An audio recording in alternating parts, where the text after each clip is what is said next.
ನಮಸ್ಕಾರ, ಶುಭ ಸಂಜೆ.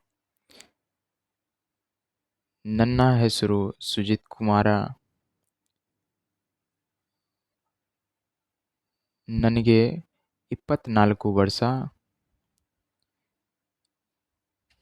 ಮತ್ತು ಈಗ ನಾನು ಕನ್ನಡ ಕಲಿಯುತ್ತಿದ್ದೇನೆ ಮತ್ತು ಈಗ ನಾನು ನನ್ನನ್ನು ರೆಕಾರ್ಡ್ ಮಾಡಿಕೊಳ್ಳುತ್ತಿದ್ದೇನೆ. ಈಗ ನಾನು ನನ್ನನ್ನು ರೆಕಾರ್ಡ್ ಮಾಡಿಕೊಳ್ಳುತ್ತಿದ್ದೇನೆ ಮತ್ತು ನಾನು ಕನ್ನಡದಲ್ಲಿ ಹೇಗೆ ಮಾತನಾಡುತ್ತಿದ್ದೇನೆಂದು ನೋಡುತ್ತಿದ್ದೇನೆ.